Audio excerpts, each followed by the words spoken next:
কালকে আমার মনে হয়েছে যে আমি ফ্যাসিবাদ দেখছি। আমি আমার চোখের সামনে ফ্যাসিবাদ দেখি যে যখনই কোনো কিছু দমন করতে হবে বিরোধী দলকে বা বিরোধী কথাকে, এমনকি ছাত্রদের দাবিগুলোকে, আমরা বারবার করে বলে আসছি যে আজকে দেশকে তারা ধ্বংস করে দিয়েছে। আপনারা দেখেছেন আজকে কথাটা উঠে এসছে যে প্রধানমন্ত্রীর একান্ত ব্যক্তিগত পিএ, যাকে সহকারী বলা হয়, তার কাছেই 400 কোটি টাকার, তিনি নিজেই বলেছেন, অন্য কারো বলার দরকার হয়, 400 কোটি টাকার সম্পদ নাকি পাওয়া গেছে। এতদিন যে কাজ করলো প্রায় 15-16 বছর ধরে, তিনি এতদিন তো উনি কিছু জানতে পারলেন না। এখন তিনি জানলেন যে তার নিজে বলছেন যে 400 কোটি টাকার সম্পদ নিয়ে গেছে, এবং তাই সে আবার চলেও গেছে। হ্যাঁ, এবং আমি শুনলাম সে চলেও গেছে দেশ। এখন প্রশ্নটা হচ্ছে যে আপনারা এটাতে যাওয়ার পরেই বলেছে, আপনারা কি এতদিন এটা প্রমাণিত হচ্ছে যে একটা জিনিস একটু লক্ষ্য করবেন যে আসলে মূল যে দাবি জনগণের, যে একটা সুষ্ঠু অবাধ নির্বাচন চাই, এই গণতন্ত্রকে ফেরত চাই, ভোটের অধিকার ফেরত চাই, এই দাবিগুলোকে পাশ কাটানোর জন্য একটার পর একটা ঘটনা ঘটিয়ে তারাই ঘটনা ঘটাচ্ছে, ঘটিয়ে জনগণের যে দৃষ্টি, সেই দৃষ্টিকে তারা বিভ্রান্ত করছে।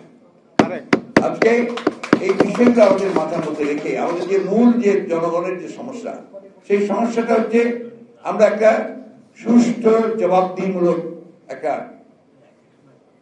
সরকার চাই, একটা ব্যবস্থা চাই, যে ব্যবস্থার মধ্যে দিয়ে মানুষের কথা বলার অধিকার থাকবে, যারা ক্ষমতায় থাকবে তাদেরকে জবাবদিহি করা হবে। এই বিষয়গুলো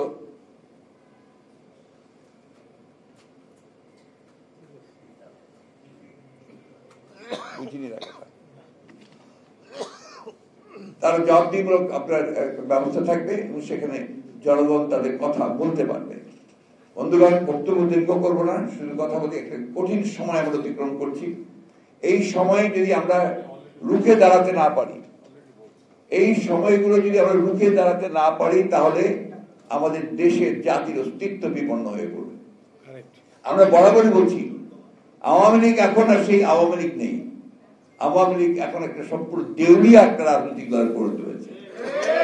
আওয়ামী লীগ সম্পূর্ণভাবে নির্ভরশীল হয়ে পড়েছে এখন আমলাদের উপরে এবং তার তথাকথিত বাহিনীর উপরে, যারা আজকে রাষ্ট্রকে সম্পূর্ণভাবে একটা পুরোপুরিভাবে একটা ফ্যাসিবাদী রাষ্ট্রে পরিণত করেছে। আমি ফ্যাসিবাদ সম্পর্কে আমার ধারণা বই পড়ে বিভিন্ন ভাবে, কিন্তু কোনো ধারণা ছিল না। কালকে আমার মনে হয়েছে যে আমি ফ্যাসিবাদ দেখছি।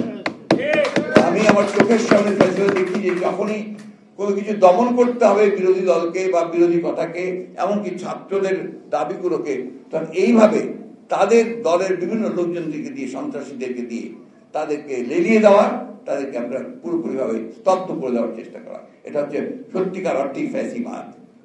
আজকে সেইখান থেকে দেশকে বের করে আনতে হবে। আজকে 53 বছর হচ্ছে স্বাধীনতার। এই স্বাধীনতার পরে আজকে এতদিন পরেও আমাদেরকে আমাদের অধিকার নিয়ে লড়াই করতে হচ্ছে, সংগ্রাম করতে হচ্ছে। যে কোটার কথা ছেলেরা বলেছে, এই কোটার ব্যবস্থা তো উনি, এই প্রধানমন্ত্রী তো আপনার বাতিল করে দিয়েছিলেন, আবার সেটাকে আপনার আদালত দিয়ে সেটাকে নিয়ে এসে সামনে নিয়ে এসে সেটাকে ইস্যু বানিয়ে আবার সেটাকে ইস্যু তৈরি করেছেন।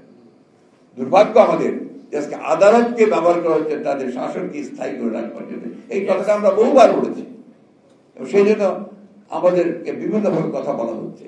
আমি খুব স্পষ্ট করে একটা কথা বলতে চাই, সেটা হচ্ছে যে এই দেশের মানুষ এরা জেগে উঠছে। আমি বিশ্বাস করি যে জনগণ তাদের অধিকার আদায় করে দেবে এবং যে কথাটা মাহমুদুর রহমান মান্না সহ আমাদের সমস্ত বক্তারা বলেছেন যে আর সময় দেওয়া যাবে না, আর সকলকেই উঠে দাঁড়াতে হবে, রুখে দাঁড়াতে হবে, অন্যায়ের বিরুদ্ধে দাঁড়িয়ে আমাদের অধিকার আমাদেরকে আদায় করতে